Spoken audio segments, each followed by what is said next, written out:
संतप्त मानस शांत हूँ जिनके गुणों के गाने में वे वर्धमान महान जिन विचरे हमारे ध्यान।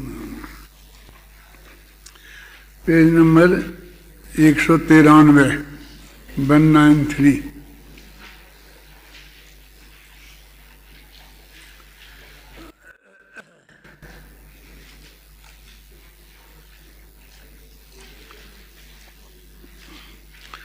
एक 192 के नीचे का पैरा। इस प्रकार हम देखते हैं कि यहाँ प्रत्येक द्रव्य के अस्तित्व को ही द्रव्य का लक्षण माना गया है और उक्त अस्तित्व में गुण पर्याय तथा उत्पाद व द्रव्य भी समाहित हो जाते हैं। इस बात को स्पष्ट कर दिया गया है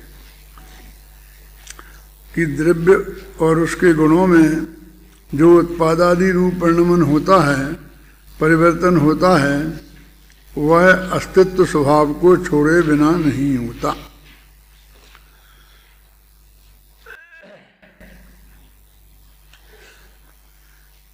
प्रत्येक वस्तु, द्रव्य माने प्रत्येक वस्तु जो भी जगत में है, वो ज्ञान नए का विषय छोड़ देना है यहाँ पे अभी, लेकिन जिसका अस्तित्व इस जगत में है वो सारे पदार्थ, उनका अस्तित्व तभी माना जाता है कि जब उत्पाद व द्रव्य से युक्त हों और गुण पर्याय वाले हों। लोक में अपन कहते हैं ना, भले ही वो मिनिस्टर है लेकिन उसका अस्तित्व क्या है। गृह मंत्री से पूछा कि ये काम क्यों नहीं हुआ, क्यों नहीं हुआ, ये क्यों नहीं हुआ, और पुलिस वाले तो ऐसा कहते हैं, पुलिस वाले तो ऐसा करते हैं। तो उन्होंने कहा भैया पुलिस वाले परमानेंट हैं और हम टेम्परेरी हैं, साल 2 साल के। क्या यानी वो सबका ऑफिसर है, उसे अपने हिसाब से सारे देश को मतलब चलाना है, हाँ? और वो इस रूप में अपने उन कर्मचारियों से अपनी तुलना करे क्या, तो फिर वो क्या काम कराएगा, वो क्या कह सकता है। उसमें मैं साल 2 साल हूँ, तो चाहे जितना इसको डांट दूँ, परेशान कर लूँ, कुछ नहीं बोलेगा अभी, है? और 2 साल बाद फिर कोई भी जरा सा केस पड़ेगा तो अपन कोई गिरफ्तार करके जेल में डालेगा, हथकड़ी डाल के ले जाएगा बाजार में। इनका कोई अस्तित्व नहीं। अस्तित्व माने क्या कि उसकी कहीं कुछ चले तो उसे अस्तित्व मानते हैं इस जगत में, और जहाँ जिसकी नहीं चलती है उसको अस्तित्व नहीं मानते हैं। वस्तु के स्वरूप में क्या है कि जिसकी अपने में पूरी चले और किसी की उसमें नहीं चले, और जिसकी पर में रंच मात्र ना चले, ये 3 शर्तें पूरी करें तो उसको अस्तित्व कहते हैं। क्या? अपने में पूरी चले, अपने में दूसरे किसी की ना चले, और अपनी किसी दूसरे में ना चले। 3 बातें हो गई ना। ये अस्तित्व का स्वरूप ये है कि जब उसे हम अस्तित्व मानेंगे, सत्ता का स्वरूप कि हमारी सत्ता है, हम हैं, इतना मात्र यदि है तो उसमें ये द्रव्य गुण पर्याय, मैंने द्रव्य गुण पर्याय कहा तो उत्पाद आ ही गया। गुण पर्याय वाला कहा ना, और उत्पाद व ध्रुव वाला कहा, तो उन्होंने सत्य का लक्षण है। शायद आगे ऐसी गाथा आएगी जिसमें ये कहा जाएगा कि वो द्रव्य सत्य, गुण सत्य और पर्याय सत्य, ये सत्य का विस्तार है, ये कहेंगे। वास्तव में द्रव्य अथवा गुण और अलग अलग सत्य नहीं है, है ना, क्योंकि अलग अलग वो तो सत्य का अंश है, इसलिए सत्य कह रहे हैं उसे। क्या माना अपने पर्याय की भी सत्ता है, लेकिन वो सत्ता माने जैसा अस्तित्व द्रव्य का है वैसी नहीं है। वो कहेंगे एक समय की है। अब एक समय की जो वो सत है, अनंतानंत पर पदार्थ, उसके एक समय का, जिस समय का उसका अस्तित्व है, उसे रोक नहीं सकते। और एक सेकंड, एक समय आगे पीछे वो रह नहीं सकती। और किसी में कुछ करे वो तो बाद की बात है, क्या उसका ही अस्तित्व नहीं रहने वाला है। तो अस्तित्व के लिए पर समय, पर द्रव्य, पर क्षेत्र काल भाव की बात थोड़ी है। लेकिन वो जितने में है वो पूरी आजाद है, उसमें किसी भी प्रकार का कंप्रोमाइजिंग नहीं है। गुरुदेव श्री एक ऐसा फरमाते थे कि राग को रोक दो, राग का अभाव कर दो, राग का नाश कर दो, ये तो कथन मात्र है। आज तक किसी ने राग का नाश कर नहीं पाया। भूतकाल का राग तो नष्ट हो गया, अब जो नष्ट हो गया उसका नाश क्या करें? भविष्य का अभी पैदा ही नहीं हुआ है ना, तो उसका क्या नाश करें? अब वर्तमान का राग है तो वर्तमान होता है एक समय का, तो एक समय में अब तुम किसको नाश करो? उसे दिखना चाहिए ना तुम्हें। वो एक समय में पैदा होगा फिर तो वो पैदा हो ही गया, अब उसका नाश कर देंगे हम, अगली समय में तो अपने आप ही नष्ट हो जाने वाला है। उसकी स्थिति ही इतनी है क्या कि उसका कोई नाश नहीं कर सकता। तो फिर काय को बोलते हैं? तो कहते भविष्य में रागादिक उत्पन्न नहीं हो, उसका ही नाश कहते हैं।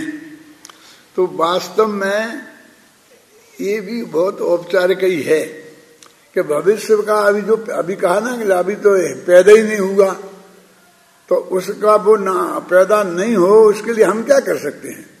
यदि वो समय में है, सामने समय ना, हम त्रिकाली ध्रुव में चले जाएंगे, आत्मा का ध्यान करेंगे, तो फिर वो राग पैदा ही नहीं होगा।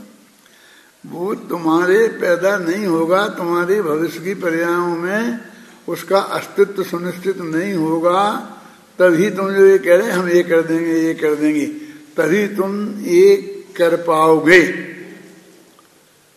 क्यों है? तो ये बहुत अच्छी चीज है ना, राग को रोक देना, अपने त्रिकाली ध्रुवात्मा में चले जाना, वो राग रुक जाएगा, है ना, बहुत अच्छी चीज।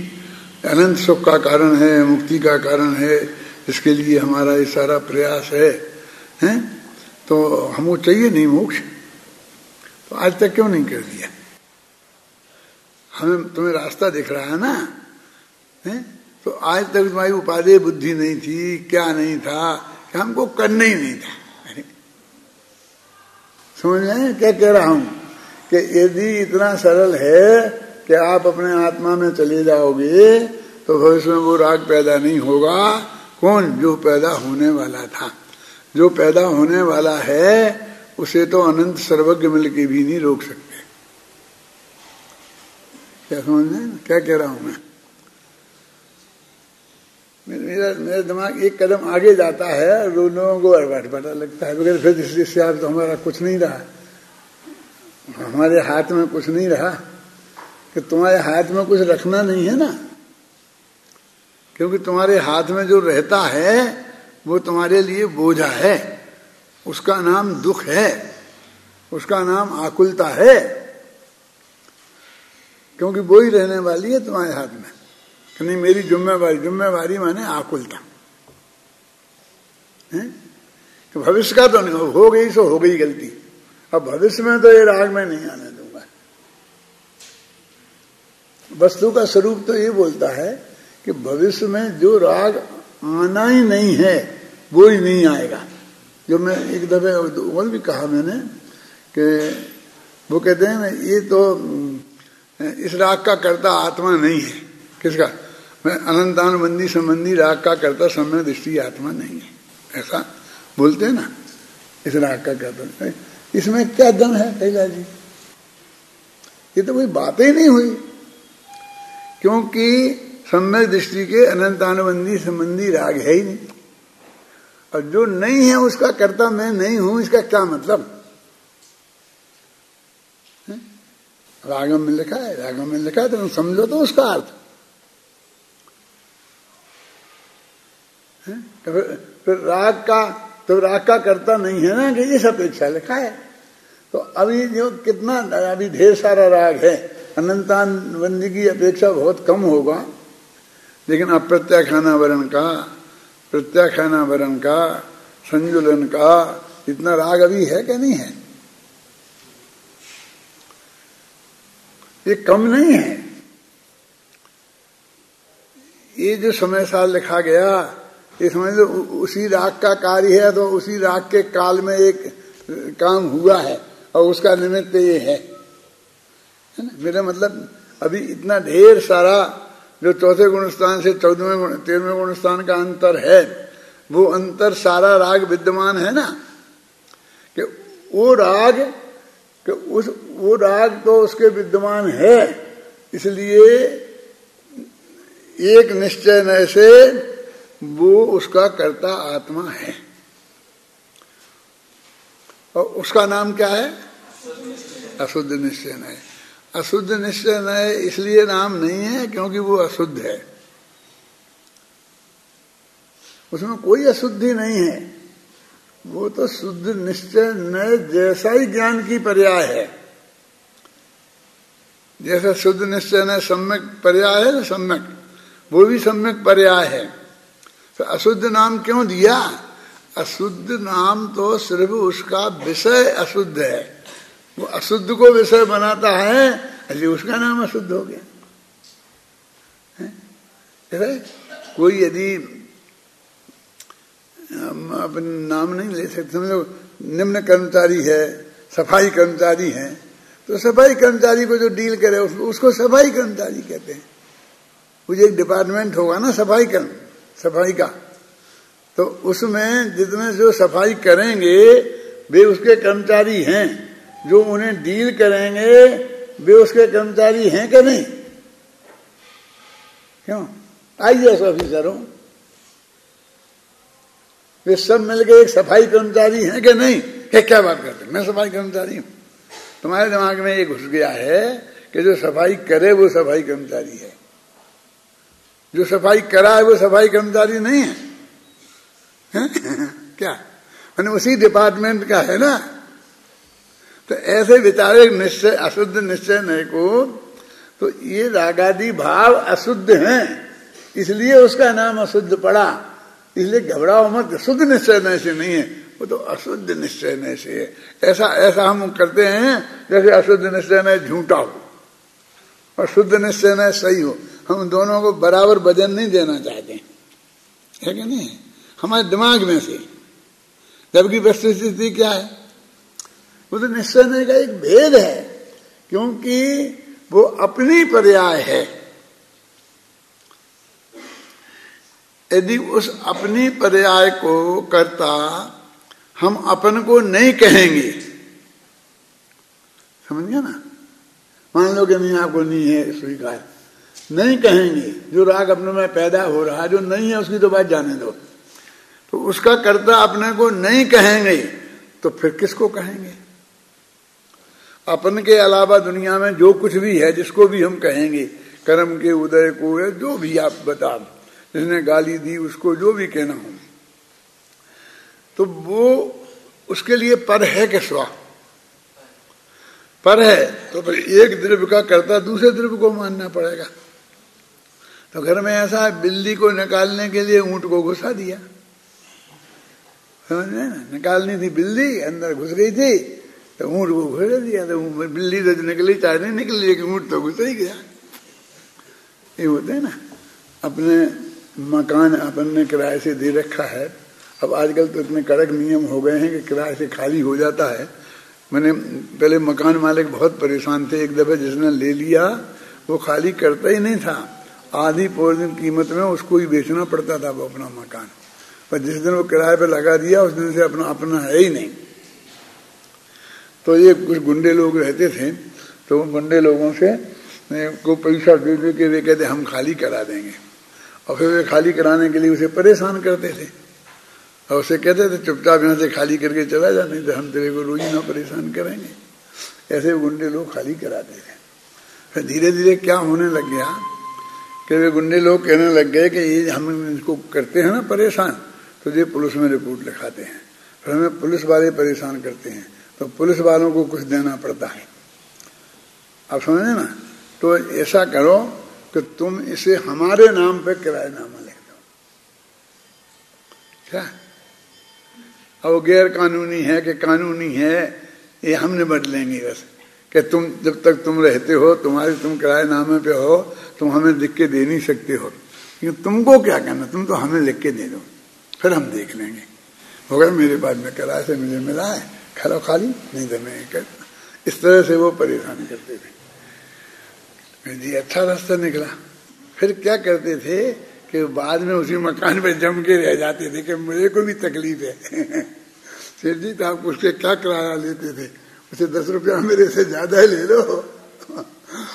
अब मेरे को आपने किरायानामा लिख के दे ही दिया है, और 8 दिन पहले ही दिया है, अब 8 दिन में खाली करा। वो जम जाता था। तो वो जो पहले था वो तो साधारण आदमी था क्या, और एक गुंडा जम गया था। अब इससे खाली कहना बहुत ही कठिन है। इसको उदाहरण दिया करते थे, बिल्ली को निकालने के लिए ऊंट को घुसा लिया। समझ रहे ना? तो अभी इसमें क्या करना कि तुम यदि खुद करता नहीं बनोगे तो तुम्हारा राग जो तुम में पैदा हो रहा है, जो तुम्हें तकलीफ दे रहा है, जो तुम्हें तकलीफ देता है, उस राग का करता कोई दूसरा होगा। वो स्वीकार है तुम्हें, एक द्रव्य के दूसरे द्रव्य का करता तो जैन धर्म मानता ही नहीं है। अब दूसरे को तो हम कहाँ लाएंगे, किसको लाएंगे, कौन कर देगा, किसके जिम्मे? चेतन आदमी से कहेंगे तो वो तो नहीं मानेगा। आपकी हर बात माने कि तुम्हारे राग का करता वो हो, वो तो नहीं मानेगा। तुम्हें गुस्सा लाना है तो सामने वाले से कह भैया तुम हमें 4 गालियां सुना, क्योंकि हम गालियां आए सुने बिना हमें गुस्सा आता नहीं है, तो तुमने गुस्सा लाना है तो तुम 4 गालियां सुना। तो क्या मुझे नहीं सुनाना? मेरा तुम्हारे प्रति कोई ऐसा भाव ही नहीं है जो मैं तुम्हें गालियां सुनाऊं। तो चेतन तो कोई मानेगा नहीं। तो हमारे पास एक वही है कौन? वो कर्म नाम का आदि पदार्थ है कि जो कभी कोई ऑब्जेक्शन नहीं करता, उसके नाम हम कुछ भी मर दें। क्यों? कि उसने ये किया, उसने ये किया, उसने ये किया, उसने ये किया। अरे बिल्कुल अचेतन पदार्थ है, उसे कुछ नहीं तुम्हारे करने देने से कुछ मतलब नहीं है। एक चोलामल जी की भाषा में कहें तो सहज भाव से निमित्त नैमित्तिक संबंध बन रहा है। और उनने तो यहाँ तक लिखा है कि इस निमित्त नैमित्तिक संबंध बहुत घने हैं, इससे उसकी भिन्नता भाषित नहीं होती। हम इसने नहीं किया ऐसा नहीं लगता, वो बराबर वो बार बार वही हमें दिखाई देता है। क्या कहते समझे ना? वो वही दिखाई देता है। और ये कर्म तो आज हमने किसी ने देखे नहीं। मैं ये नहीं कहना चाहता हूं कि हमने देखे नहीं तो वे हैं नहीं। सर्वज्ञ भगवान की वाणी में आए हैं और सर्वज्ञ भगवान ने देखे हैं, तो हम ही ने देखे, क्योंकि हम सब चीजें कोई सर्वज्ञ अपने अपनी देखी थोड़ी मानते हैं, सर्वज्ञ की देखी भी मानते ना। सर्वज्ञ ने देखे हैं, ये बात सही है, लेकिन अब वो किसका किस समय कहाँ उदय है, एक एक बात हमें सर्वज्ञ तो बताएगा नहीं। उसने तो बता दिया इतने कर्म होते हैं, ऐसे ऐसे हैं, समझ गए ना। आचार्यों ने गोमटसाल लिख दिया और हमने पढ़ लिया, समझ में आई ना। अब आचार्य तो एक एक मिनट तेरे में क्या हो रहा, तेरे को कैसे पता लगे? तो उसे उल्टा कान पकड़ो। कैसा? कि तुम्हें गुस्सा आया ना कि हाँ, तो समझ लेना क्रोध कर्म का उदय है। क्या क्या हुआ? क्रोध कर्म के उदय से गुस्सा आता है, और हमें क्रोध कर्म के उदय को नहीं जानते। क्रोध कर्म के उदय का तो हम अनुमान करते हैं। काहे से? हमारे गुस्से से, हमारे क्रोध से। समझ में क्या कह रहा हूं मैं, हैं? अब वो नहीं आए तो हम नहीं कर सकते क्रोध कर्म के उदय का अनुमान, है ना। अब हमें उसी को नाश करना है, तो वो आए नहीं तो हमें पता ही नहीं चले, और आ जाए तो आ ही गया, तो क्या करें। तो क्रोध आ गया ना, अब हम तुम अनुमान करते रहो कि क्रोध कर्म के उदय से आया होगा, मान कर्म के उदय से नहीं आया होगा, इससे हमें क्या फर्क पड़ता है।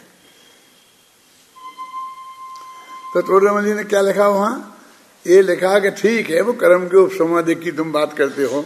तोरमल जी की एक विशेषता है, हम लोग नहीं बिल्कुल होता ही नहीं है, वो कहते नहीं होता है, ठीक है कर्म है, कर्म का उपशम से ही होता है, लेकिन कर्म का उपशम भी तो तुम इसी प्रकार का आत्मचिंतन करोगे उसी से होगा। क्यों? कई देव का करता नहीं, तुम क्या करना चाहते हो उसके लिए बताओ।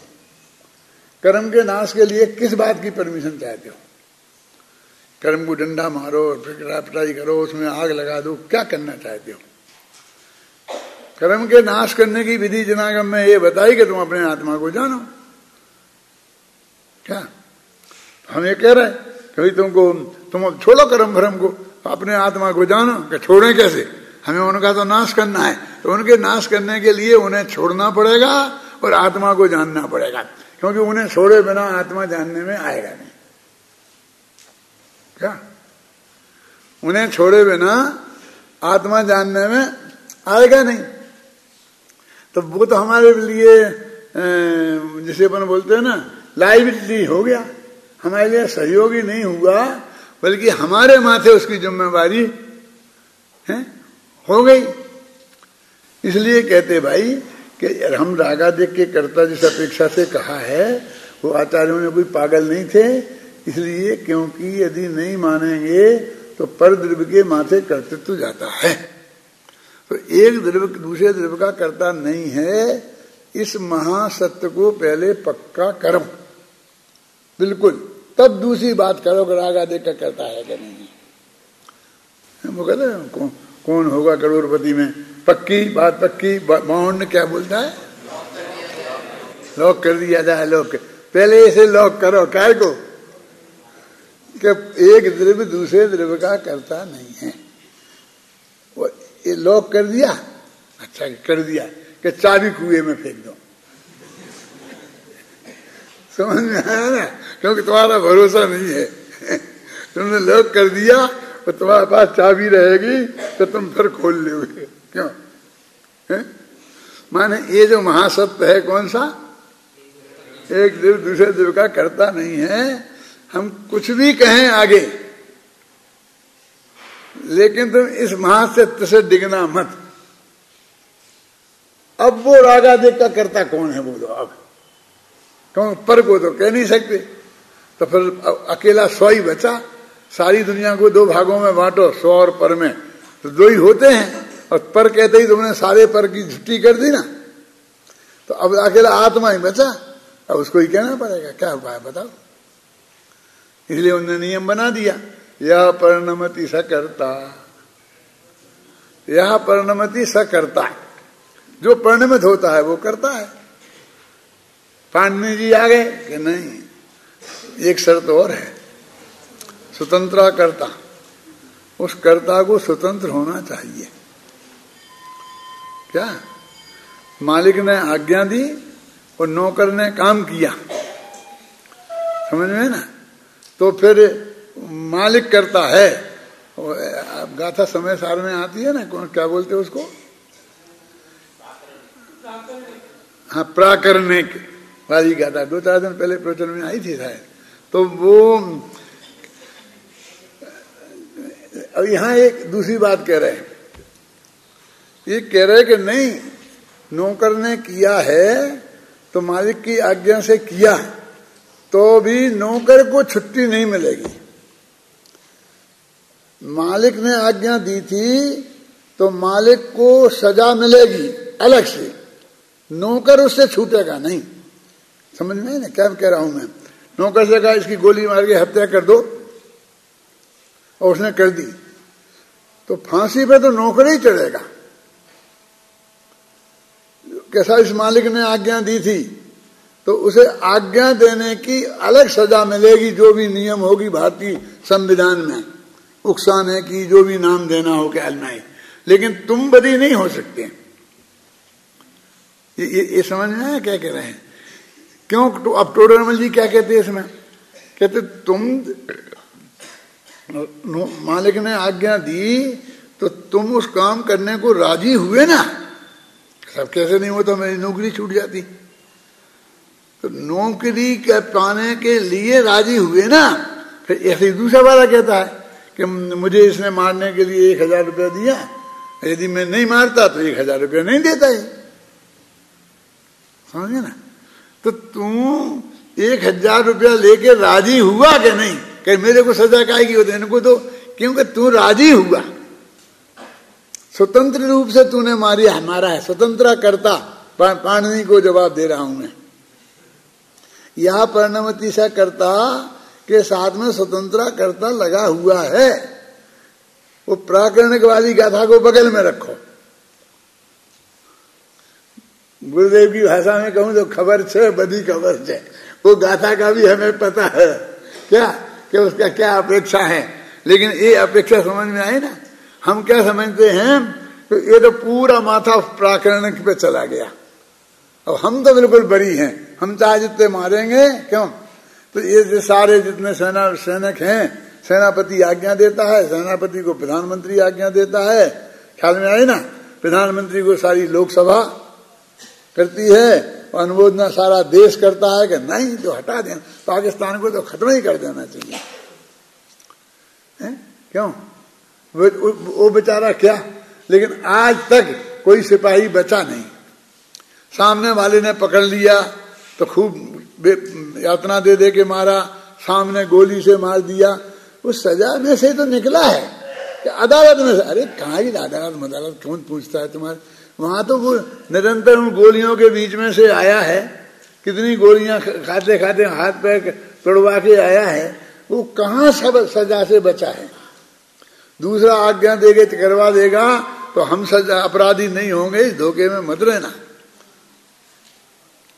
और स्वतंत्रता करता वो भी हो जाएगा कि तुमको किसी भी तरह से राजी किया ना कि साहब मैंने 1 पैसा नहीं लिया, मैं कसम खा सकता हूं, तो फिर तुमने क्यों किया? उसने छाती पे बंदूक रख दी थी कि तू चलाता है कि नहीं तो मैं तुझे उड़ा दूंगा। हैं? अब क्या करना बोलो साहब? तो ठीक है, तूने लोभ से नहीं किया तो भय से किया। क्यों?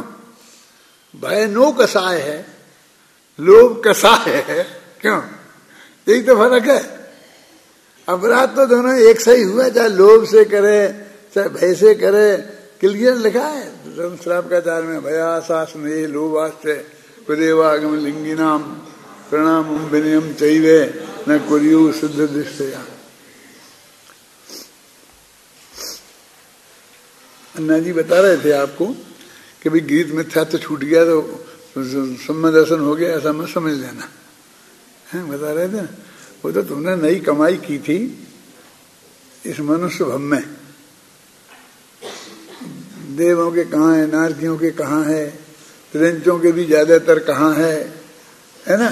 मनुष्य भव में नई कमाई की थी, अब वो तुमने थोड़ी बहुत छोड़ी है, तो उससे क्या कमा लो? असली मिथ्या दर्शन जो अनादि का था वो तो अभी वहीं का वहीं जमा हुआ है। उसमें तुम काय की कृपा चाहते हो, फिर इससे क्या नुकसान था? बने रहने देते। हम गणेश जी के चढ़ाए आते देख माला तो क्या फर्क पड़ता था? हमारी बहुत सारी समाज 99% ऐसी ही है। क्या होता है इतने से में? एक अरग चढ़ा दिया, किसको? व्यंतर को, भूत प्रेत को, किसी को भी समझ लो आप। इतने से में क्या होता है हमारी समझ में नहीं आता। तुम तो हर बात पर अड़ जाते हो। है ना समाज में ऐसी वृत्ति। हम तो इस मामले में बिल्कुल नहीं है। बहुत सब बिल्कुल खुले हैं।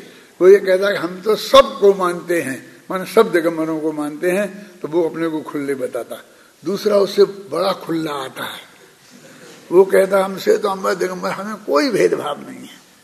फिर तीसरा उससे बड़ा खुला आता है, हमें हिंदू मुसलमान में भी कोई फर्क नहीं है। ये सब कितने उदार लोग हैं। और ये कहते हैं कि यही सब इदमेव ईदृशमेव तत्तम नानन्य चान्न था। ये सब सांप्रदायिक लोग हैं, सारा देश इन्हीं ने बर्बाद किया है। आज ऐसी व्यक्ति ऐसा चल रहा है समाज में, है?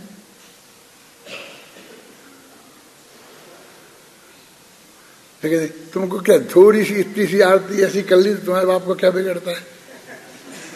मैंने कहा हम दीपक भाई से पूछेंगे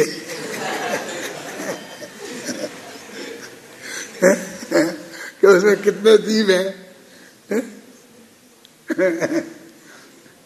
मैं तो विदेश में भी जाता हूँ और वहाँ बहुत रिवाज है बोली लगकर और आरती करने का। रोजाना बोली लगती है विदेशों में भी, मंदिरों में। हम जहाँ प्रवचन करते हैं ना, तो वहाँ पहले मंदिर में जाते हैं, फिर वहाँ बोली लगती है, फिर आरती होती है, फिर जाके प्रवचन में सब आते हैं। तो हम तो ज़्यादातर तो बाहर घूमते रहते हैं और फिर कभी कभी जाके खड़े हो जाते हैं और लोग जिनके घर हम ठहरते हैं वो उनकी बहुत भक्ति हम में होती है, तो जाकर के बोली ले लेते हैं, फिर कहते हैं कि हमने तो आपके लिए दी। मैंने आप आरती करने का अवसर आपको मिले है इसके लिए दी। हम तो करते नहीं आरती है। क्यों इसमें क्या है? क्योंकि हमारे टोडरमल स्मारक भवन का नियम है, हम नहीं करते। हमारे मंदिर में भी नहीं करते, टोडरमल स्मारक भवन में भी हम नहीं करते, और हम कहीं नहीं करते।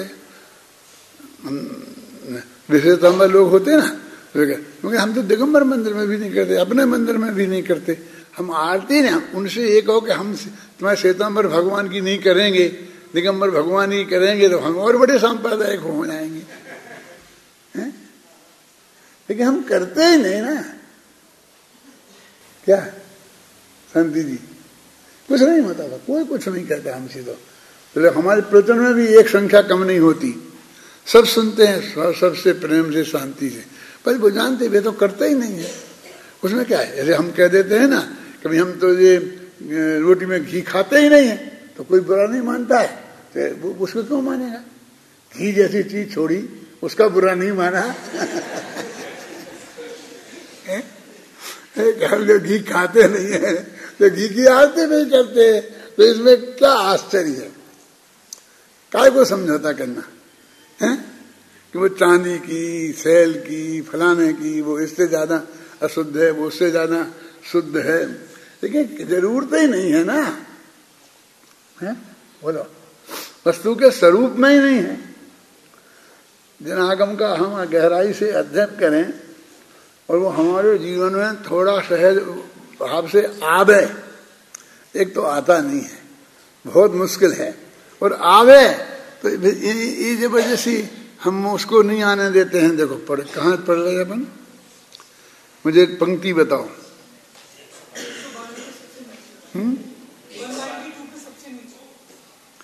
टीका में ये तो वो मुझे याद है कि जयसेनाचार्य का निपट गया था। वो हाँ, टीका में अस्तित्व के भेद, स्वरूपास्तित्व, सादृश्यत्व की चर्चा भी की और सामान्य विशेष गुण भी बताए। वस्त्र के उदाहरण के माध्यम से यह भी समझाया गया कि अस्तित्व अर्थात गुण पर्याय और उत्पाद भेदभव्य के साथ द्रव्य का स्वरूप भेद नहीं है। यद्यपि उनमें लक्ष्य लक्षण भेद है, तथापि स्वरूप भेद नहीं है। और स्वरूप और लक्षण, हम स्वरूप और लक्षण एक ही मानते हैं। जैसे मैंने कहा ना कि आपके शाब्दाचार वगैरह जो किताबें अपने यहाँ से तो कोई छपाई नहीं है अपन ने, जो हेडिंग वेडिंग वो पाठ्यक्रम की बनाते हैं ना, कहीं भी स्वरूप लिख देते हैं, कहीं भी लक्षण लिख देते हैं। लक्षण में तो मैंने कहा कि ऐसी बेकार की चीजें भी होती हैं। बकरी के गले में लटकने वाले वे 2 स्तन होते हैं ना, जिनमें कभी दूध नहीं निकला, वो बिल्कुल बेकार काम है, किसी काम के नहीं है। ये डॉक्टर लोग बताएं उनमें क्या क्या होता है। नहीं तो बेचारी बकरी को तो जाकर के वो घास चरती है ना, तो कांटे और उलझ जाते हैं, कांटों में भी उलझ जाते हैं तो तकलीफ और होती है। लेकिन बकरी की परिभाषा, वे गले के स्तन बनते हैं जिनमें कुछ दूध वूध नहीं आता, जिनमें दूध आता है वे नहीं बनते। मतलब लक्षण के लिए तो ये शर्त है कि जो पृथकत्व स्थापित कर दे। अन्य पदार्थ है ना उसमें क्या शब्द है सर, व्यतिकीर्ण वस्तु व्यावृत्ति हेतु लक्षणम, व्यतिकीर्ण वस्तुओं में, मिली हुई वस्तुओं में जो व्यावृत्ति कर दे, उन्हें अलग अलग कर दे, वो लक्षण है। और स्वरूप तो उसके अंदर विद्यमान है। तो उत्पाद व द्रव्य युक्तम ये स्वरूप है, गुण पर्याय वाला ये स्वरूप है, और भाग्य से लक्षण भी है। देखो ये जीव का भी स्वरूप है, तो जीव का लक्षण नहीं है। द्रव्य का स्वरूप है और द्रव्य का लक्षण है। तो यदि वो दोनों एक ही चीज होती तो जिस जिसका वो लक्षण है उसे उसका स्वरूप भी होना चाहिए था, है ना। आत्मा का लक्षण उपयोग है, समझे ना। उपयोग को हमने लक्षण माना, सत्य को लक्षण। आत्मा द्रव्य है इसलिए द्रव्य भी का लक्षण भी उसमें है, और आत्मा जीव है इसलिए उसमें जीव का भी लक्षण मिलेगा। और फिर आत्मा कल सम्य दृष्टि होगा तो सम्य दृष्टि का लक्षण भी उसमें मिलेगा। मतलब लक्षण पहचान के चिन्ह हैं, तो जहां जहां जाएंगे वो अनात्मभूत भी हो सकते हैं। पंडित हुकुमचंद को पहचानना हो तो वो टोपी वाला, क्योंकि दूसरा कोई टोपी लगाए नहीं है, तो इसलिए पहचान का चिन्ह बन सकता है। मैंने सारी जिंदगी इतना पढ़ा लिखा, जिसकी वजह से मैं पंडित बना, उसमें कोई चीज काम नहीं आई और बस मेरी टोपी। जब जब टोपी की बात आती है तो मुझे अपने गुरुजी याद आते हैं। वे गुरुजी, दादा नंदलाल जी की बात करता हूँ, 25 दफे मेरे से कहते थे कि बेटा इन नोक वाली टोपी काम नहीं आएगी, अध्ययन करना पड़ेगा तब प्रवचन ढंग से कर सकते हो। देखो दे तो क्या होता था, हमारा प्रवचन उस वक्त भी अच्छा होता था, तो कभी कभी गुरुजी से आकर के लोग ये कह देते थे कि गुरुजी आपसे भी अच्छा। तो जरा दिक्कत हो जाती थी क्या, दिक्कत हो जाती थी। तो गुरुजी हमेशा समझाते थे, कहते थे खासकर ये टोपी वोपी नोक नोक वाली कहाँ से आएगी। उस वक्त तो हमारे पास लोहा भी नहीं था, धोबी से करवाने का तो सवाल ही नहीं था, लोहा भी नहीं था। लोटा में थोड़े केवले डाले, लोटा समझ तो गोल गोल लोटा होता है ना और अपने हाथ से धो के टोपी पे लोहा कर लिया, उसमें जो भी जितने भी नोक होती होगी हमें पता नहीं है, लेकिन वो हमारे गुरुजी को बहुत सालती थी। वे पगड़ी बांधते थे, गुरुजी पगड़ी बांधते थे, हम टोपी लगाते थे, तो वो कहते थे मतलब पूरी तैयारी के साथ तुमको करना पड़ेगा।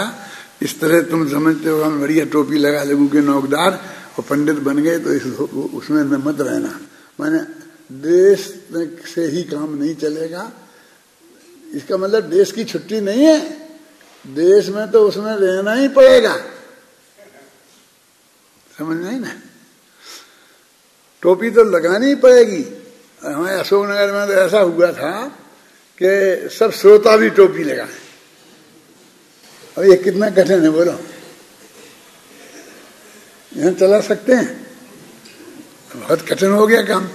तो हमने 100 टोपियां सिलाई अशोकनगर में, और 100 टोपियां सिलाकर ऐसे लगा दी मंदिर में, ऐसी कीलें ठोक ठोक के उन पर लगा दी कि जो लगा के नहीं आए तो यहां से उठा के लगा।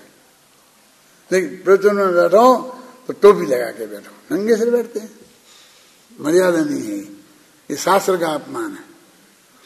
मैंने फुल ड्रेस में, राजा के यहाँ जाते हो तो आप फुल ड्रेस में जाते हो, ऐसा उदाहरण देते थे। नहीं तो भगवान के सामने आप कैसे जा सकते हो?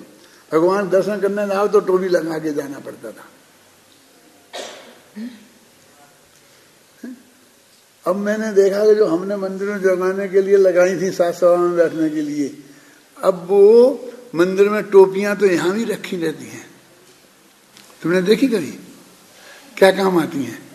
जब किसी के कोई मर जाता है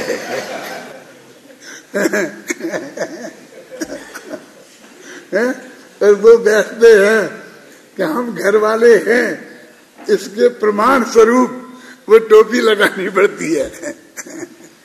और हम बदंजर पे फंस जाते हैं, हम जाते हैं टोपी लगा के तो लोग समझते हैं कि हमारा ही कोई मर गया है। हमको आगे तो लोग बैठा ले लेते हैं, पीछे तो बैठना नहीं देते हैं, समझ गए ना? और फिर टोपी लगी हो ये टोपी बहुत काम आती है, समझ गए ना? जगह जगह जहां जाए सब जगह लोग पूछते हैं कि आप कौन सी डिपार्टमेंट के मिनिस्टर हैं, आपका रेल में, कहीं प्लेन में, आप समझे ना? तो वो बहुत काम है। विदेशों में नहीं लगाता हूं मैं, एक टोपी रखता हूं, कभी बहुत इमरजेंसी की जरूरत पड़ी तो लगाने को, नहीं लगाता नहीं हूं, क्योंकि वहां पर बहुत मुश्किल हो जाती है। हर एक आदमी के लिए अपन कौतूहल बन जाते हैं, हर एक आदमी आकर के देखता है जैसे कोई उसका वो है ना चिड़ियाघर का कोई नया जानवर आया हो। धोती कुर्ता तो यही पहनते हैं, ऐसे ही पहनते हैं, लेकिन टोपी नहीं लगाते, ख्याल में है ना?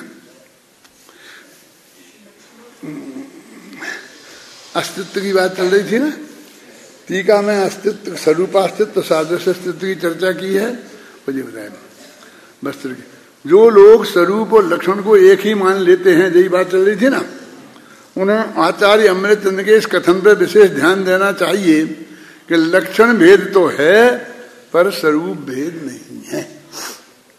किसमें, किनमें? उत्पाद व्यय और द्रव्य में परस्पर, और द्रव्य और गुण और पर्याय में परस्पर। स्वरूप भेद नहीं है, लक्षण भेद है। पांचों की परिभाषाएं अलग अलग हैं। उत्पाद की अलग होगी, व्यय की अलग होगी, द्रव्य की अलग होगी, गुण की अलग होगी, पर्याय की अलग होगी। एक मैंने अपने दृष्टि के विषय नामक किताब है ना, उसमें एक पर्याय की नई परिभाषा दी है, और जिसके आधार पर वो सारा समस्या हल करते हैं कि दृष्टि के विषय में पर्याय नहीं है। क्या दी है मालूम? बस खत्म। एक में पर्यायार्थिक नए के विषय को पर्याय कहते हैं। तो गुणभेद काय में आएगा? द्रव्य में के गुण में के पर्याय में? क्योंकि वो पर्यायार्थिक नए का विषय है, समझ नहीं ना? इसलिए गुण भेद अब अगर पर्याय से भिन्न है, गुणभेद से भिन्न है। अरे भाई, पर्याय से भिन्न कहने में गुणभेद आ ही गया तो अलग से क्यों कहा? तो कहते हैं विशेष ज्ञान कराने के लिए, जिनको लोगों को ये मालूम नहीं है कि गुणभेद को भी पर्याय कहते हैं, उनको ज्ञान कराने के लिए ऐसा कहा गया है। क्षत्रिय आयाता सूर्य वर्मापी, इसके हिसाब से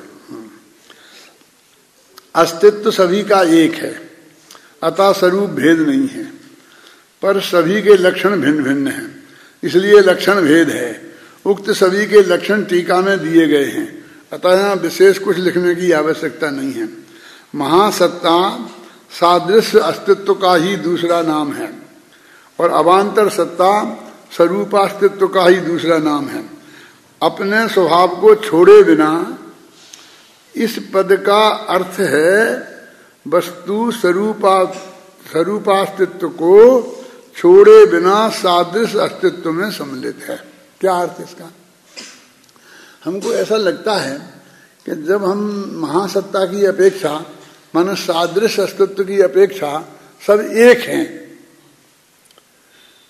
तो हमारा तो खत्म ही होगी। हमारी तो समुद्र है, और समुद्र में हमारा एक बूंद पानी हमने रखा था और सारे समुद्र में डाल दिया, पर खत्म। तो हमारा तो अस्तित्व ही खत्म हो गया ना, अब वो तो समुद्र हो गया। तो हम महासत्ता में जाके शामिल होंगे तो हमारा अस्तित्व खत्म हो जाएगा, इसलिए हम महासत्ता को स्वीकार नहीं करना चाहिए। जो लोग, क्योंकि अभी तक तो हमने खूब डट के अभ्यास किया है कि परद्रव्य का हमारे साथ कोई संबंध नहीं है और वज्र की दीवार खड़ी है, बस टूटती नजर आती है कि साहब एक अपेक्षा तो है ऐसी कि जिस अपेक्षा हम सब एक हैं, और वो है महासत्ता। तो वो कहते वो शर्त ही है कि अपने अस्तित्व को छोड़े बिना हम महाअस्तित्व में शामिल हैं। समझ गए ना? अपना अस्तित्व कौन, क्या अपना अस्तित्व माने स्वरूप अस्तित्व, हमारा जो स्वरूप है, स्व माने अपना रूप है, उसको छोड़े बिना हम उसमें शामिल होते हैं। देखो ये जैनियों का संगठन बना है बहुत बढ़िया, कि सब जैनी एक हो जाए हैं? अब वो कह रहे एक कैसे हो सकते हैं? अपने धर्मसागर जी महाराज थे, तो वो उस वक्त जब ये वो बना था ना, क्या नाम, 25वां निर्माण वर्ष, तो पूरा जैन समाज एक हो जाए, ये इसका आंदोलन चला था। वो बहुत सीधे सज्जन और कम पढ़े लिखे और बहुत चारित्र में अपेक्षाकृत काफी कड़क आदमी थे। मैंने उनका संपर्क में रहा हूं। मैं यहाँ जयपुर आने के पहले अशोकनगर में था, वहां विदिशा में था, तो वहां महाराज का चौमासा हुआ था, क्या हुआ था, तो मैं संपर्क में रहा था, मैं जानता था उन्हें। वैसे तो नैनवा के थे, जो जन्मदान नैनवा का है, उनके पास ये लोग गए तो उनने बहुत सहजता से कहा, कोई श्वेतांबरों का प्रतिनिधि गया होगा, कि देखो भैया तुम कपड़ा छोड़ने वाले नहीं हो और हम कपड़ा पहनने वाले नहीं है, इसलिए एकता मित्रता की बातें बंद करो, अभी क्या करना है वो बोलो। उत्सव एक साथ मनाना है तो हम कब मना करते, मनाओ। महावीर जयंती एक साथ मनाना है तो मनाओ, सरलेखना का जुलूस एक साथ निकालना है तो निकालो, लेकिन हम सब एक हो जाएंगे ये बातें छोड़ो। वो बात लोगों को बहुत अपील की सब जगह। ऐसे ही जब ये बना था समर सूत्तम, तो स्वामी जी के पास एक बजाज हैं, वो गए थे, बनारस में रहते हैं, क्या नाम है उनका पूरा, बजाज, लेकिन विनोबा जी की तरफ से गए थे, फिर मेरे पास भी आए थे। तो स्वामी जी से उन्होंने दिखाई किताब, पहले भेज दी थी, फिर वहां पूछा कि साहब आपकी कोई सलाह हो, आपकी कोई सलाह हो, क्योंकि सब बड़े लोगों की सलाह से बनाना चाहते थे जिसमें सबका सहयोग मिले। तो उनने कहा कि तुमने इसमें जो गाथाएं सब मिला दी हैं, बोले हमने आधी आधी रखी हैं, आधी दिगंबरों की, आधी श्वेतांबरों की। 700 गाथाएं हैं तो 350 इनकी, 350 उनकी, बिल्कुल बराबर रखी हैं, एक भी कम ज्यादा नहीं है। तो उन्होंने कहा कि आप ऐसे दो वो अधिकार बनाओ, मतलब एक खंड, दो खंड बनाओ, एक श्वेतांबर खंड, एक दिगंबर खंड, और उसमें वो 350 गाथाएं हैं दिगंबरों की हैं, वो एक में रखो और दूसरे खंड में रखो, ऐसा गुरुदेव ने कहा। तो उनने क्या कहा बजाज साहब ने कि साहब ये तोड़ने का काम तो आप संत ही लोग बहुत करते हैं, हमने तो ये काम जोड़ने के लिए किया है, हम तो ऐसा नहीं करेंगे। समझ में आया कितनी बड़ी बात है। राम जी भाई बैठे, सब खेमचंद भाई बैठे, सब लोग बैठे, और उनने उनसे ये बात कही। तो गुरुदेव बोले कितना जैन धर्म तुमने कितना पढ़ा है? नहीं नहीं, मतलब विनोबा जी ने काम सौंपा, तब से हम थोड़ा थोड़ा कर रहे हैं, हम तो आचार्यों के पास जाते हैं, उनसे ले लेते हैं, गाथाएं इसमें लगा देते हैं। तुमने तो नहीं किया ना कुछ कहना? नहीं, हमने क्या, हम क्या जाना है? बर्नी जी को सौंपा। बर्नी जी कौन? जिनेन्द्र बर्नी। तो उनने कहा हमने सारी जिंदगी लगाई है इसमें, लाखों श्लोक श्वेतांबरों के पढ़े हैं और दिगंबरों के पढ़े हैं, और उसके बाद हम कह रहे तो हम तोड़ने वाले हो गए। और तुमने एक गाथा नहीं पढ़ी और तुम जैन धर्म को जोड़ने वाले हो गए। ये गुरुदेव का ये जवाब था, समझ नहीं आपके यहाँ। लेकिन गुरुदेव तो बहुत शांत नेचर के हैं, उससे उन्होंने उनको भगाया नहीं, कुछ ऐसा किया नहीं। फिर उन्होंने कहा कि हमको ऐसा चाहिए, ऐसा चाहिए, ऐसा चाहिए। तो फिर उनने ये कहा गुरुदेव ने कि तुम जयपुर जाओ, हमारे विद्वान हैं वहाँ डॉक्टर होमचंद भारिल, तो मेरा नाम लेना और उनसे कहना ये काम आपका वो करेंगे, हमारे यहाँ कोई नहीं करेगा। तो फिर वो सोनगढ़ से मेरे पास सीधे ही आए। राधा कृष्ण बजाज उनका नाम है पूरा। क्या नाम है? राधा कृष्ण बजाज, बनारस में रहते हैं। उनने एक किस्सा मुझे सुनाया, राधा कृष्ण बजाज ने, कि ऐसा ऐसा हुआ और स्वामी जी ने मेरे आपके पास भेजा है। मैंने 100 गाथाएं दी उसमें, जिसकी 75-76 गाथाएं मेरी उसमें रखी गई। इसमें ये सब जो गाथाएं हैं ना अहिंसा वगैरह की, ये प्राकृत में गाथा भी है, संस्कृत का श्लोक है ना, ऐसी धवल में गाथा भी है। तो ये सब मैंने दी थी। तो लाल बहादुर शास्त्री थे, प्रधानमंत्री नहीं, जैन समाज में थे, जो स्वामी जी के कट्टर विरोधी थे, और हमारी उनकी टक्कर कई दफे हुई। वे भी मुरैना विद्यालय के विद्यार्थी थे, हम भी मुरैना के विद्यार्थी थे। तो उनने कहा कि मैंने बहुत सोचा कि ये गाथाएं कहाँ से आई हैं। इसमें ये गाथाएं तो थी नहीं, पहले छपा था जैन दर्शन सार के नाम से, ये तो थी नहीं। अब जो समण सुत्तम के नाम से छपा था, इसमें ये गाथाएं हैं, ये कहाँ से आई हैं मेरी समझ में नहीं आ रहा। फिर उसमें जो प्रकाश की छपा था ना, तो उसमें लिखा था ये कि स्वामी जी के अनुयायी डॉक्टर होमचंद भारिल ने उनके कहने से हमें 100 गाथाएं दी थी, उनमें से करीब इतनी गाथाएं हमने इसमें रखी। अब हमारी समझ में आया कि ये गाथाएं कहाँ से आई। मेरा मतलब ये है कि ऐसी एकता की बातें करना बहुत आसान है, लेकिन वो धर्म के अनुकूल नहीं है, वस्तु स्वरूप के अनुकूल नहीं है। यदि हमें सच्चा जैन बनना है, हमें आत्मा का कल्याण करना है, तो हम सबके साथ में खड़े हैं, सबके साथ कोई भी जुलूस में तैयार हैं, महावीर जयंती को तैयार हैं, सब करने को। लेकिन हमारा जो वस्तु का स्वरूप कौन सा है? अस्तित्व स्वरूप अस्तित्व को छोड़े बिना उसमें हम शामिल होने को तैयार हैं। हम अपना व्यक्तित्व छोड़े बिना, हम अपना मिशन छोड़े बिना, हम अपनी त्रिकालीय भगवान आत्मा का जो हमारा मिशन है उसे छोड़े बिना सब में शामिल होने को तैयार हैं। छोड़ने की कीमत में किसी के भी शामिल होने को हम तैयार नहीं है। ख्याल में है ना आपकी बात में? ये लिखा ना है, क्या लिखा?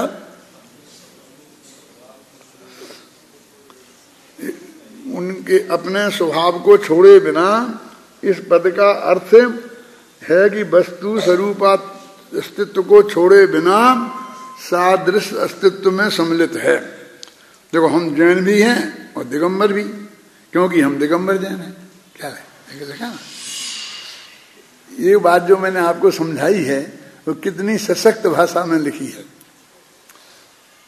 हम दिगंबर भी हैं और हम जैन भी हैं, और क्योंकि हम दिगंबर जैन हैं। दिगंबर जैन और जैन इन दोनों में एक साथ होने में कोई विरोध नहीं है। जिस प्रकार हम दिगंबरत्व को छोड़े बिना जैनत्व में शामिल हैं, उसी प्रकार स्वरूपास्तित्व को छोड़े बिना हम सादृश्य अस्तित्व में शामिल हैं। समझ में आ गया ना? इस प्रकार हम अवान्तर सत्ता और महासत्ता दोनों से समृद्ध हैं। हम जैनी भी हैं और हम दिगंबर भी हैं, समझ लो, मोक्षु भी हैं। तो वो कहता है हम जैनी, कुछ लोगों को ऐसा डर लगता है कि हम जैनी भी हैं, ऐसे हम दिगंबर श्वेतांबरों के साथ एकता स्थापित करके एक साथ एक स्टेज पर बैठेंगे, क्यों? तो फिर हमें छूत लग जाएगी। नहीं, इसलिए एक साथ बैठना ही नहीं। ऐसे बहुत लोग हैं और वो एक जगह नहीं है। दिगंबरों में भी, श्वेतांबरों में भी, श्वेतांबर के भी बहुत लोग कहते कि हमें नहीं बैठना दिगंबरों के साथ, दिगंबरों में भी कहते हैं नहीं कहना। फिर अंदर अंदर जो भेद हैं 13पंथी 20पंथी उनमें भी कहते हैं। फिर मुमुक्षुओं में भी कहते हैं कि नहीं नहीं हमको कोई जाना ही नहीं। क्यों नहीं जाना? हमारी बात में कोई कमजोरी है? हमारे पास जो तत्व ज्ञान है, जो हम जैन धर्म की बात मानते हैं, बहुत मजबूती है। जितनी मजबूती हमारी इसमें है तत्व ज्ञान में, वो किसी के पास नहीं है। और हम अपनी भूमिका के अनुसार जो सदाचार हमारे जीवन में है, वो भी किसी के में नहीं मिलती है। ये सैकड़ों पंडित हम जैसे आपको मिलेंगे, ये बाजार में चाट खाते, आलू जमी कंद खाते सब मिलेंगे, देख लेना, रात्रि में भोजन करते। मैं बताना नहीं चाहता हूं ज्यादा, लेकिन भगवान महावीर के निर्वाण वर्ष में उदयपुर विश्वविद्यालय में एक सेमिनार हुआ था जिसमें 75 पंडित आए थे। कितने? 75। और मुमुक्षुओं को भी सहयोग मिलना चाहिए, इसका मेरे पास उन्होंने अनुरोध किया था यूनिवर्सिटी वालों ने। तो मैंने मुमुक्षु मंडल से वालों से कहा था, तो उन्होंने कहा 1 टाइम का भोजन हम देंगे। मैंने 6 टाइम के भोजन बट गए, तो 1 टाइम का मुमुक्षु मंडल ने लिया। तो शाम का मिला, शाम का मिला। तो वो 75 में शाम का मिला, तो शाम को भोजन तैयार कर लिया उनने।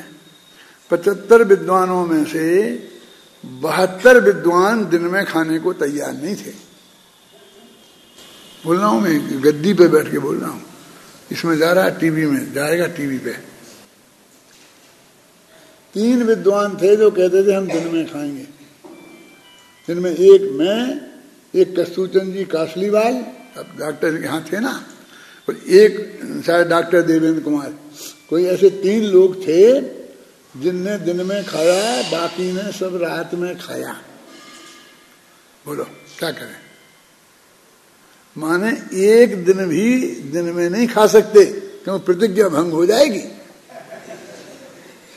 अरे भाई घर में खाओ, रोजीना तो खाओ, लेकिन एक दिन तो दिन में खा लो, ठीक है ना कैलाश जी?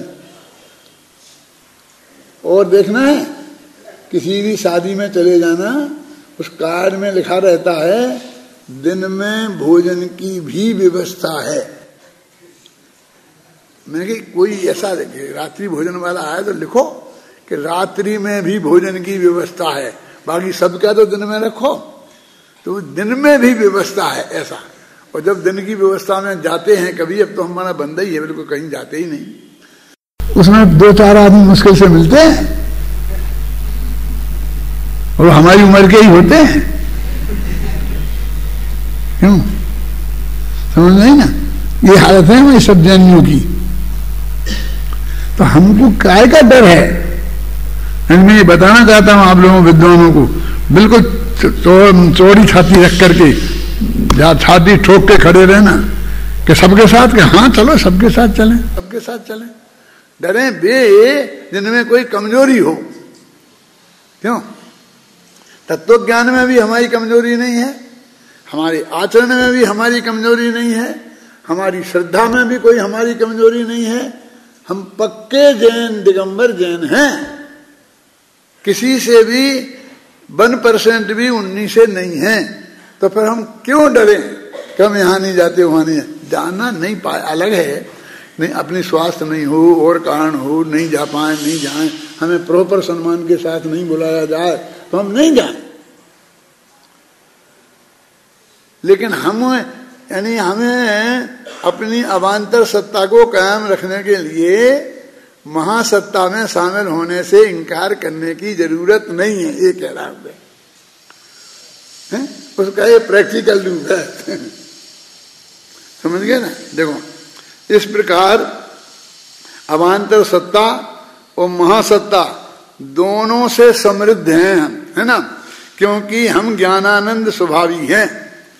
इसमें ज्ञानानंद स्वभाव हमारी अवान्तर सत्ता है, और हैं ये हमारी महासत्ता है। क्या समझ में आया क्या? नहीं क्या समझ में आया?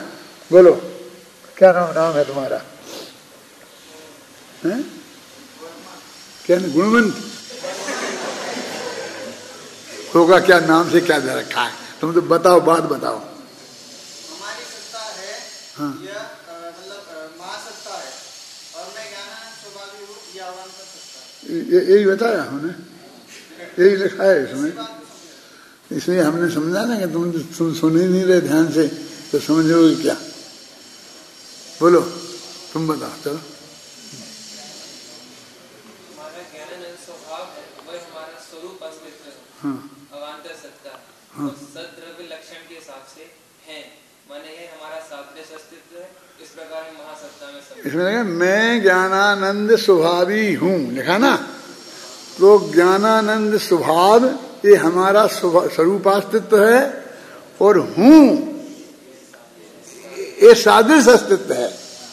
अकेला हूँ शब्द को पकड़ो, क्योंकि हूँ कहो मैं हूँ ये अस्तित्व को बताता है, समझ गए ना? सादृश अस्तित्व को बैठो महागमा, यानी मैं ज्ञानानंद स्वभावी हूँ, तो मैं कौन हूँ? तो मैं ज्ञानानंद स्वभाव वाला हूँ, ये तो मेरा स्वरूपास्तित्व है, और मैं हूँ नहीं हूँ ऐसा नहीं है, ये मेरी महासत्ता है। समझ में आया? ध्यान नहीं जाता है, ध्यान दिलाने के लिए ऐसा किया है और कुछ नहीं।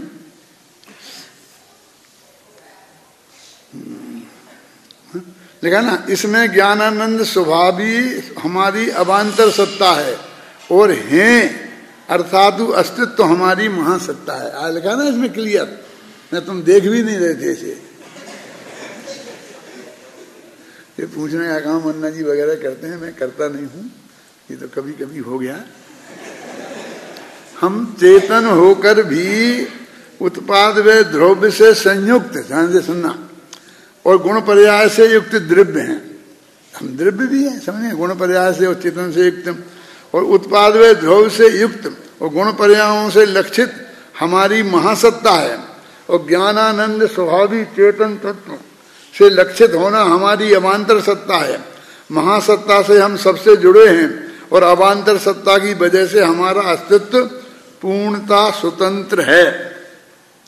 इस प्रकार हमने स्वरूपास्तित्व को छोड़ा नहीं है, और हम सादृश अस्तित्व में शामिल हैं। हम ऐसी महासत्ता के अंश हैं जिसमें स्वरूपास्तित्व को छोड़ना जरूरी नहीं है। मैं अपने स्वरूपास्तित्व में भी शामिल हूं, और सादृश अस्तित्व में भी शामिल हूं। इस प्रकार सभी जीव द्रव्य सादृश अस्तित्व और स्वरूपास्तित्व से युक्त हैं। सभी का अस्तित्व समान है। आप भी अनंत गुण वाले हैं हो, और मैं भी अनंत गुण वाला हूं। पुद्गल भी अनंत गुण वाला है। आप भी गुण पर्याय से युक्त हो, मैं भी गुण पर्याय से युक्त हूं। महासत्ता की अपेक्षा हम तुम सभी एक हैं, एक से हैं। अतः इस अस्तित्व का नाम क्यों है सादृश अस्तित्व? एक से हैं, एक हैं, ये तो उपचार है। एक से के अर्थ में मतलब है। यहाँ की बात एक मिनट में कह के खत्म करूंगा। जब मैं यहाँ आया था तो मेरे से आकाशवाणी का फोन आया, क्या कि भगवान महावीर जयंती पर आपको भाषण देना है। वो उनमें कोई थे, मुकुल करके थे, जो उसके डायरेक्टर थे। तो उन्हें आपको ये बोलना है कि हम सब एक हैं। महावीर भगवान ने ये कहा कि हम सब एक हैं। फोन पे ही उनने मेरे को है। तो मैंने कहा महावीर ने ऐसा कहा था? ऐसा पूछा मैंने। बोले हम क्या जाने, आप पंडित लोग जाने।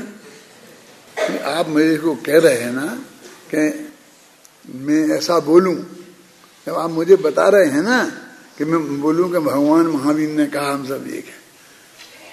तो मैंने कहा, बोले मैं नेशनल इंटीग्रेशन की दृष्टि से बात कर रहा हूं। देश में राष्ट्रीय एकता हो, इस बात का पोषक हो आपका व्याख्यान, मैं ये कहना चाहता हूं। मैंने कहा अच्छा। मैंने कहा भगवान महावीर के सिद्धांतों में ऐसी बहुत बातें हैं जो हमारी देश के प्रति एकता को बल देती हैं। मैं वो कहूंगा, आप चिंता मत करो, मैं वो बात करूंगा। लेकिन मैं ये नहीं कहूंगा कि हम सब एक हैं। क्योंकि हम हैं नहीं।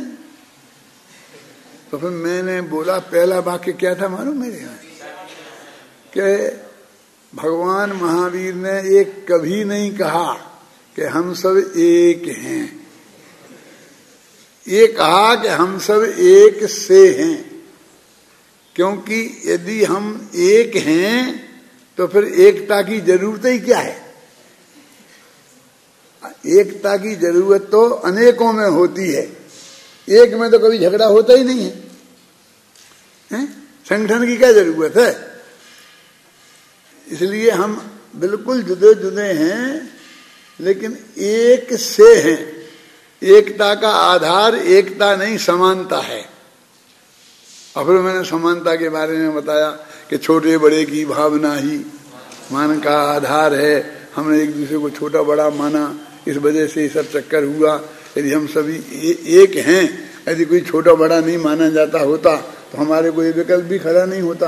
मैं पूरा भाषण, वो 4 भाषण हुए थे मेरा फिर आकाशवाणी पर, इस चारों भाषण का मिला हुआ एक रूप है, किताब है, उसका नाम है तीर्थंकर भगवान महावीर, जो 16 पेज की एक किताब है ना, तुमने पढ़ी है? उसमें मेरे 4 रेडियो भाषण हैं जो मैंने दिए थे, उनका वो संपादित रूप है।